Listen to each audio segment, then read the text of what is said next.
कहानी का नाम कंजूस। संजीव जब अपनी दुकान बंद कर घर लौटे तो रात के 10 बजने वाले थे। वे रोज की तरह सीधे बाथरूम में गए, जहां उनकी पत्नी सुनीता ने उनके लिए कपड़े तौलिया वगैरह पहले से रख दिए थे। नवंबर का महीना आधे से अधिक बीत जाने से ठंड का मौसम शुरू हो गया था। विशेषकर रात में ठंड का एहसास होने लगा था। इसलिए संजीव ने दुकान से आने पर रात में नहाना बंद कर दिया था। बस अच्छे से हाथ मुंह धोकर कपड़े बदलते और सीधे खाना खाने पहुंचते। उनकी इच्छा है या बल्कि हुक्म के अनुसार खाने की मेज पर उनकी दो पत्नी, दोनों बेटे और बेटी उनका साथ देते। संजीव का यही विचार था कि कम से कम रात का खाना पूरे परिवार को एक साथ खाना चाहिए। इससे जहां सबको एक दूसरे का पूरे दिन का हालचाल मिल जाता है, आपस में बातचीत का एक अनिवार्य ठिकाना व बहाना मिलता है, वहीं पारिवारिक रिश्ते भी मधुर व सुदृढ़ होते हैं। संजीव ने खाने को देखा तो चौंक गए। कटोरी में उनकी मनपसंद पनीर की सब्जी ठीक उसी तरह से ही बनी थी जैसे उनको बचपन से अच्छी लगती थी। सुनीता तो किचन में थी, पर सामने बैठे तीनों बच्चों को अपनी हंसी रोकने की कोशिश करते देख वे बोल ही उठे, क्या नंदू आई है? उनका इतना कहना था कि सामने बैठे बच्चों के साथ साथ किचन से उनकी पत्नी सुनीता, बहन नंदिता और उसकी बेटी की हंसी से सारा घर गूंज उठा। अरे नंदू कब आई? कम से कम मुझको दुकान में फोन करके बता देती तो नंदू के लिए कुछ लेता आता। संजीव ने शिकायती लहजे में पत्नी से कहा ही था कि नंदिता किचन से बाहर आकर कहने लगी, भैया उस बेचारी को क्यों कह रहे हो? भाभी तो तुमको फोन करके बताने ही वाली थी, पर मैंने ही मना कर दिया था कि तुम्हारे लिए सरप्राइज होगा। आजकल के बच्चों को देखकर मैंने भी सरप्राइज देना सीख लिया। अरे मामा, आप लोग तो फन, थ्रिल या प्रैंक कुछ भी नहीं जानते।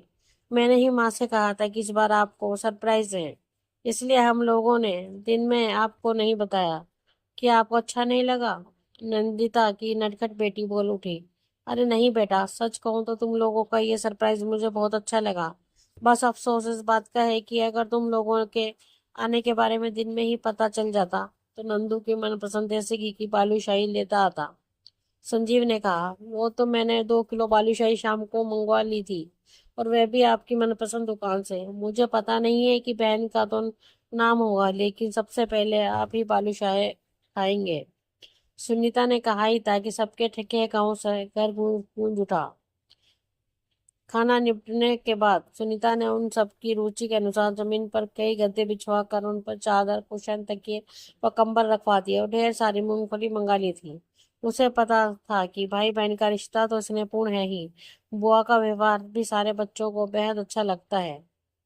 जब भी सब लोग इकट्ठे होते हैं तो फिर देर रात तक बातें होती रहती हैं। विशेषकर जाड़े के इस मौसम में देर रात तक मूंगफली खाने के साथ साथ बातें करने का मजा ही कुछ अलग होता है। नंदिता अपने समय की बातें इसे रोचक अंदाज में बता रही थी कि बच्चे हंस हंस कर लोटपोट हुए जा रहे थे। संजीव और सुनीता भी इन सब का आनंद ले रहे थे। बातों का सिलसिला रोकते हुए नंदिता ने संजीव से कहा, अच्छा भैया, एक बात कहूँ, ये बच्चे मेरे साथ पिकनिक मनाना चाह रहे हैं। कल रविवार की छुट्टी भी है। अब इतने दिनों बाद अपने शहर आई हूँ तो मैं भी भाभी के साथ शॉपिंग कर लूंगी। इसी बहाने हम सब मॉल घूमेंगे, मल्टीप्लेक्स में सिनेमा देखेंगे और समय मिला तो टूरिस्ट प्लेस भी जाएंगे। अब पूरे दिन बाहर रहेंगे तो हम सब खाना भी बाहर ही खाएंगे। बस तुम्हारी इजाजत चाहिए। संजीव ने देखा कि उसके बच्चों ने अपनी निगाहें झुकाई हुई थी। यह उनकी ही योजना थी, लेकिन शायद वे सोच रहे थे कि कहीं संजीव मना ना कर दें। ठीक है, तुम लोगों के घूमने फिरने में मुझे क्यों एतराज होगा? मैं सुबह ही ट्रेवल एजेंसी को फोन कर पूरे दिन के लिए बड़ी गाड़ी मंगा दूंगा। तुम लोग अपना प्रोग्राम बनाकर कल खूब मजे से पिकनिक मना लो। हाँ, मैं नहीं जा पाऊंगा क्योंकि कल दुकान खुली है, संजीव ने सहजता से कहा। तीनों बच्चों ने संजीव की ओर आश्चर्य से देखा। शायद उनको इस बात की तनिक भी आशा नहीं थी कि संजीव इतनी आसानी से हामी भर देंगे, क्योंकि जाने क्यों उन लोगों के मन में ये धारणा बनी हुई थी कि उनके पिता कंजूस हैं। इसका कारण ये था कि उनके साथी जितना अधिक शॉपिंग करते थे, अक्सर वे ही मोबाइल फोन के मॉडल बदलते थे या आए दिन बाहर खाना खाते थे। वे सब उस तरीके से नहीं कर पाते थे। हालांकि संजय को भी अपने बच्चों की सोच का एहसास तो हो गया था, पर उन्होंने बच्चों से कभी कुछ कहा नहीं था। लेकिन संजय को ये जरूर लगता था कि बच्चों को भी अपने घर के हालात तो पता होने ही चाहिए, साथ ही अपनी जिम्मेदारियां भी जाननी चाहिए, क्योंकि अब वे बड़े हो रहे हैं। आज कुछ सोच कर संजीव पूछने लगे, नंदू ये प्रोग्राम तुमने बच्चों के साथ बनाया है ना?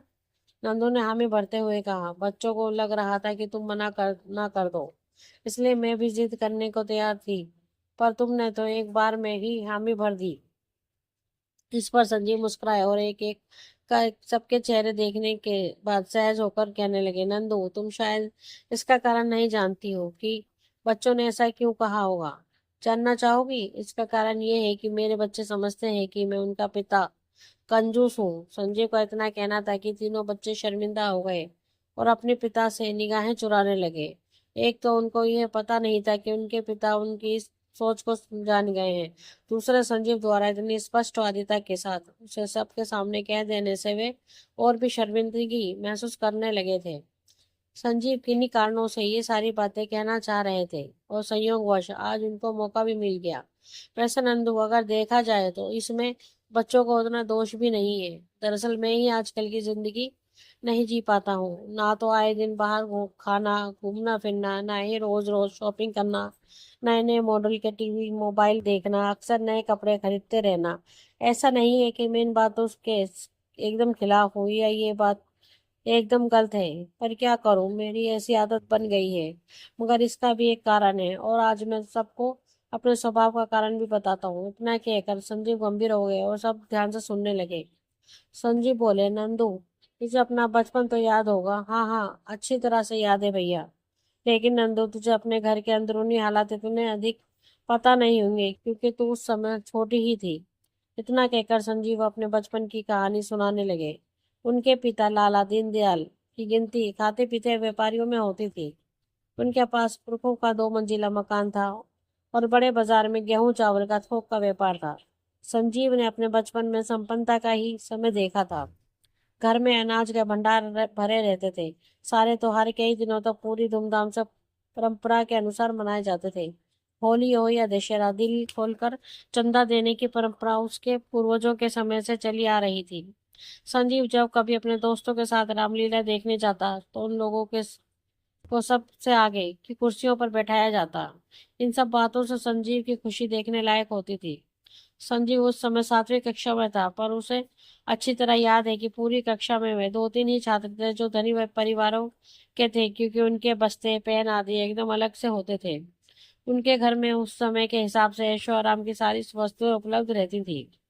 उस मोहल्ले में सबसे पहले टेलीविजन संजीव के ही घर में आया था और जब रविवार को फिल्म या बुधवार को चित्रहार देखने आने वालों से बाहर का बड़ा कमरा भर जाता था, संजीव को बहुत अच्छा लगता था।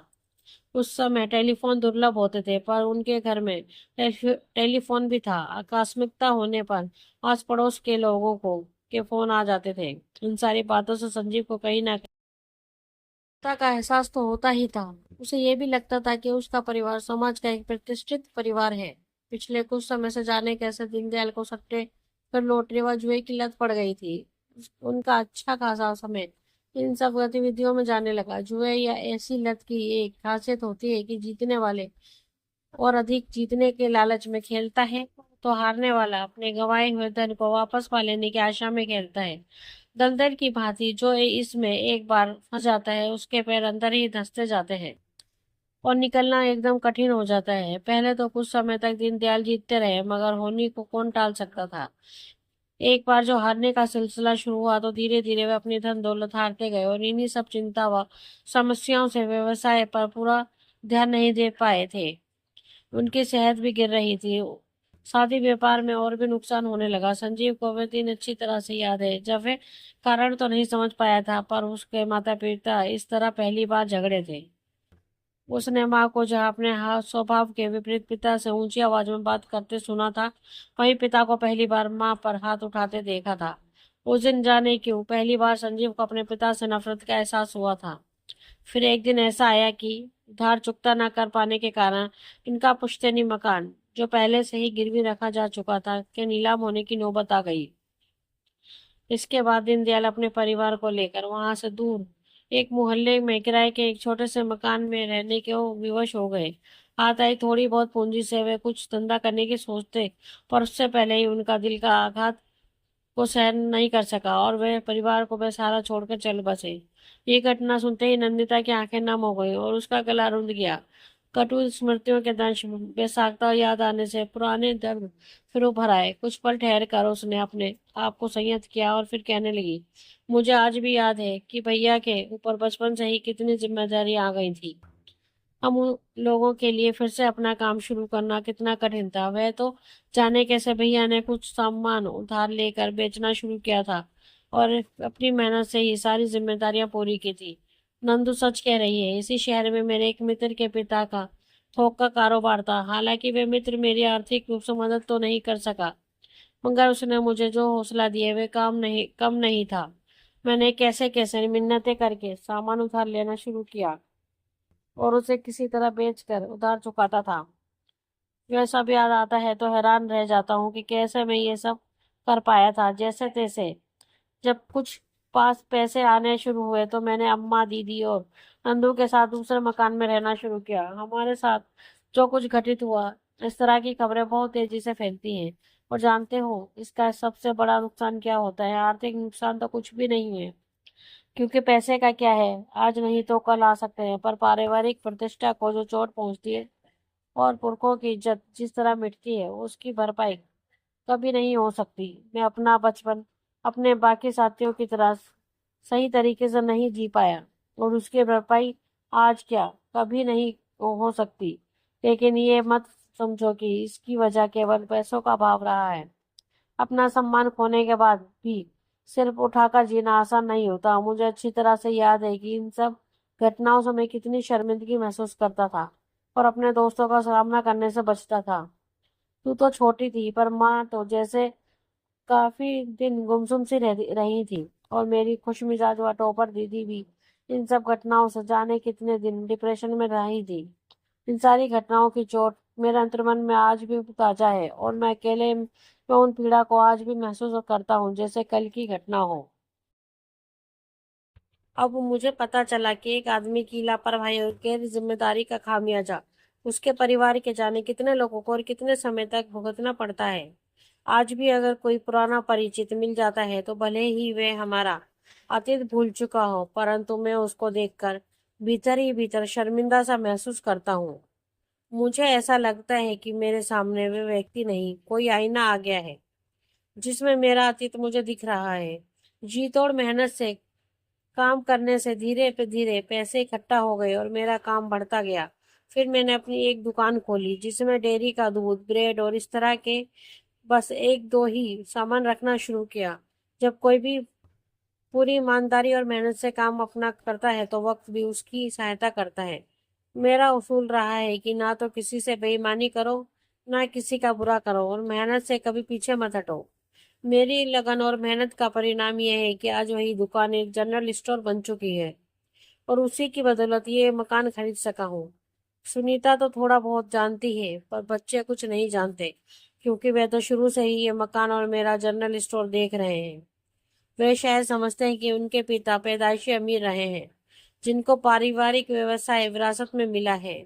उनको क्या पता कि मैं कितना संघर्ष कर उस मुकाम पर पहुंचा हूँ। संजीव की बातें सुनकर बच्चे तो जैसे हैरान रह गए। वास्तव में वे यही सोचते थे कि उनके पिता का जनरल स्टोर को विरासत में मिला होगा। उनको ना तो ये पता था कि वे कल्पना कर सकते थे और उनकी उनके पिता ने अपने बचपन में कितना उतना उतार चढ़ाव देखा है, कैसे गरीबी का जीवन भी जिया है और कैसी विषम परिस्थितियों में किस तरह संघर्ष करते हुए यहाँ तक पहुंचे हैं। पुरानी यादों का झंझावत गुजर गया था, पर जैसे तूफान गुजर जाने के बाद धूल मिट्टी, टूटी डालियां व पत्ते बिखरे होने से स्थितियां सामान्य नहीं लगती, कुछ इस तरह अब माहौल एकदम गंभीर व करुण सा हो गया था। बात बदलते हुए सुनीता बोली, अच्छा चलिए, वे दुख भरे दिन बीत गए हैं और आपकी मेहनत की बदौलत अब तो हमारे अच्छे दिन हैं। आप हमें किसी बात की कमी नहीं है। आप सही मायने में सेल्फ मेड मैन हैं सुनीता। इसलिए मेरी यही कोशिश रहती है कि ना तो हमारे बच्चों को किसी बात की कमी रहे, ना ही वे किसी बात में चिंता का अनुभव करें। यही सोच कर तो मैं मेहनत, लगन और ईमानदारी से अपना कारोबार करता हूँ। बच्चों, तुम लोग कभी किसी बात की चिंता ना करना। तुम्हारी पढ़ाई में कोई कमी नहीं रहेगी।